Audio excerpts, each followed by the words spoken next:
Welcome back, best ever listeners, to another episode of Passive Investor Tips. I'm your host, Travis Watts. In today's episode, what we're talking about is Wall Street eating up Main Street. Disclaimers, as always, never financial advice, never going to tell you or anyone what to do with your money. So please seek licensed financial advice as it pertains to your own investing.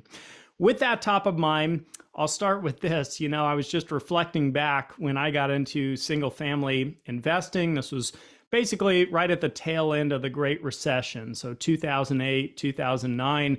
And there were dozens and dozens of foreclosures to choose from, at least in my market out in the Front Range of Colorado. And, I was one of those lucky investors to have lived through this short window of opportunity. I refer to it sometimes as the golden era for small-time real estate investors like myself. And then, shortly after, it was about 2010 to 12, I'm still in that game buying.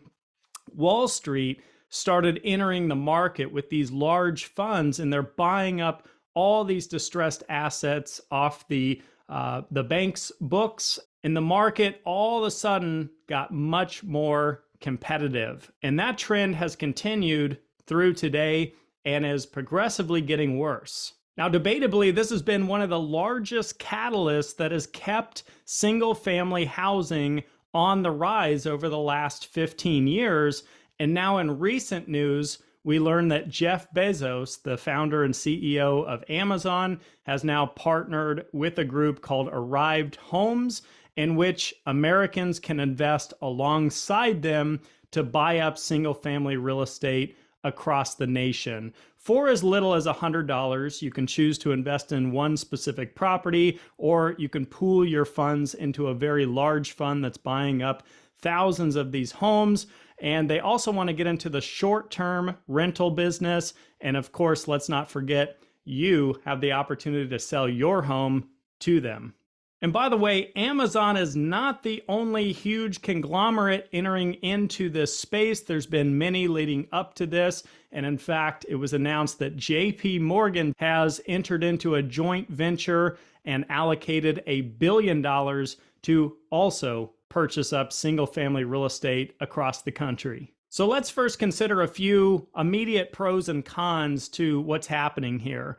And a couple pros would be, as it pertains to Arrived Homes, this could be an opportunity for average, everyday Main Street Americans to enter into the real estate market for as little as $100, which gives access to a lot of folks to become real estate investors. Additionally, anybody who owns single-family homes already, whether an owner-occupant or a small-time investor, may benefit from this increased buying demand, which is helping elevate single-family housing prices. Now, a couple quick cons to consider as it pertains to Arrived Homes in this example. There is no track record or background here for the operator. Remember that Amazon essentially is a distribution company entering into the real estate market. One of the primary things that I look at as an investor is the experience and track record of the operator. So that's something to consider. Additionally, for folks who are looking to buy their first home, or any family across America looking to buy a home, you now are competing against the whales. Just imagine trying to find a single family home and shopping the market. You're now competing against Jeff Bezos and JP Morgan, among many other Wall Street firms. So a little bit of history and background on the single family housing market. Not too long ago, the pool of inventory was really being bought up primarily by individual homeowners. And that lasted for many decades until, as I mentioned, Wall Street started getting into the game. And then Airbnb and platforms like that started popping up, which brought more and more small-time investors and investors in general into the space. And in recent years, we've seen more of these large hedge funds entering the space as well. And with such short supply in the market today, this is no doubt keeping prices elevated and may continue to do so.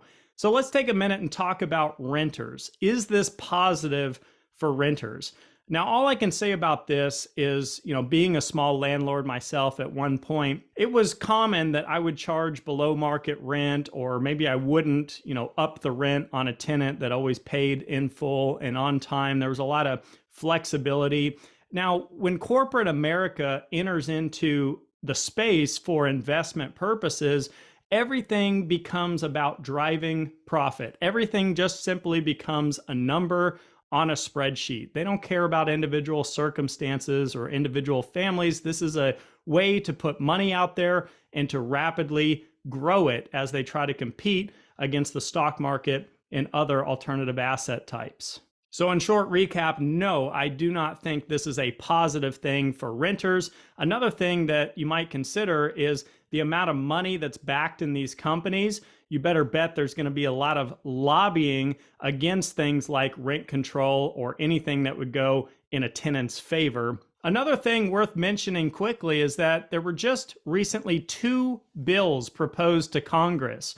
And the first bill suggests that any individual or entity cannot own more than 74 homes without having to pay $10,000 per home, which of course no one wants to do. The other bill is simply to get corporate America out of the single family housing market. So we'll have to see what Congress says and what the Senate says about these proposals as we move forward through 2024, remembering this is an election year.